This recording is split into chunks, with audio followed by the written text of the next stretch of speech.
Hello guys, this is ethioptech. I am Agwata. In this lesson, I will show you how you can create multiplication table using Python code. So let me start.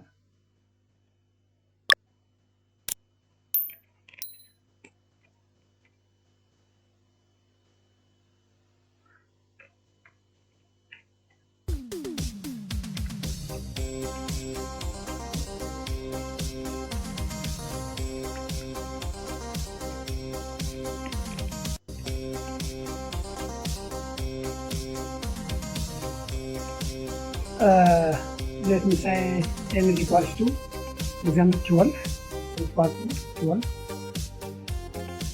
Then for I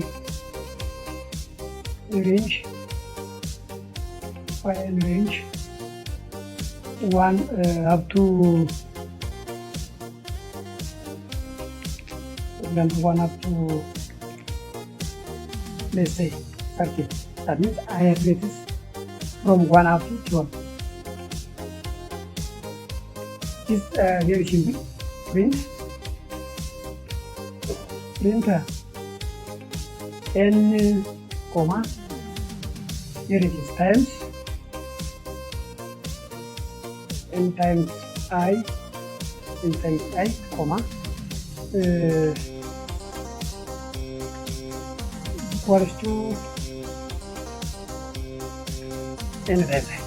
Here it is. Very simple. Let me check. Run. You see? Yes, 12 times 1, 12 times 2, up to 12 times 12, 144. And it's. Until next video, have a nice time.